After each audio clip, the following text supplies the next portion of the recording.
created them. The elevator stopped. The doors creaked open. Alex tilted his head in confusion. Instead of the basement, an unfamiliar hallway stretched out before him. He checked the digital display at the top of the elevator. 4 must be broken, he thought, jabbing the B button with his index finger.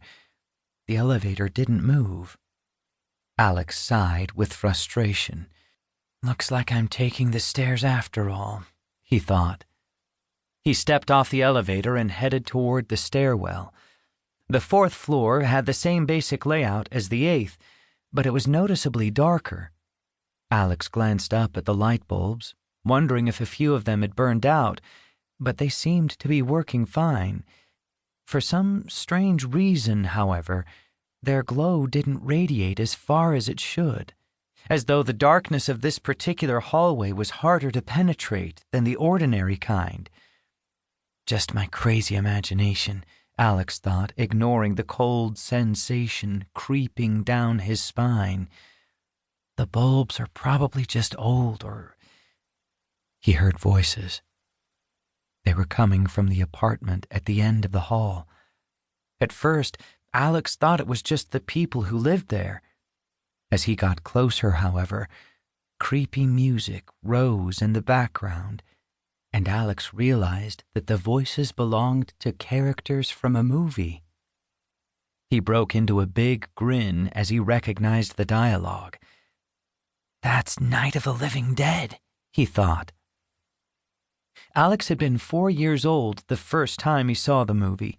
He was supposed to have been asleep, but the strange sounds coming from the living room had piqued his curiosity, and so he had crept out of bed to investigate. His mom and dad were cuddled up on the couch, sharing a bowl of popcorn. Alex hid behind his dad's easy chair and trained his eyes on the television. He had never been so terrified or exhilarated in his life.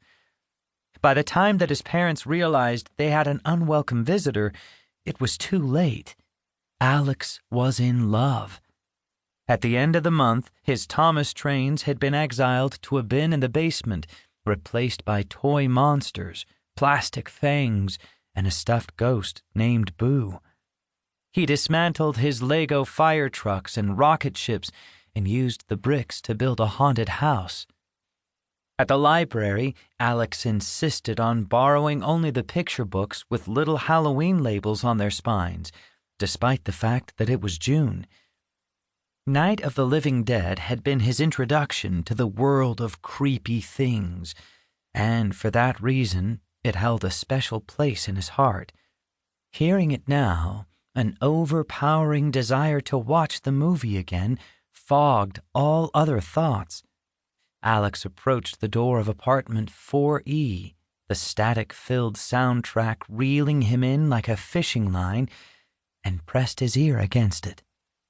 It was one of the earliest scenes in the movie, just before Barbara and her brother are attacked by a zombie at the graveyard. I've barely missed anything at all, Alex thought with excitement. He had, for the moment, completely forgotten about his backpack and his reason for coming out tonight. All he could think about was the movie. He was desperate to see it. If Alex had been thinking clearly, he might have realized that this didn't make any sense. After all, he could watch Night of the Living Dead anytime he wanted to on his iPad. Surely that was a better choice than knocking on strangers' doors in the middle of the night. Unfortunately, Alex was not thinking clearly. His green eyes, usually so sharp and inquisitive behind their glasses, had gone uncharacteristically flat, and his mouth hung open in a baffled expression, giving him a striking resemblance to one of the zombies from the movie. Alex knocked on the door with 3 quick taps. A woman answered almost immediately, as though she had been expecting his arrival. "Well, look at this," she said, peering down at him. "A visitor!" The woman was in her late 20s, with dark skin and short, spiky hair.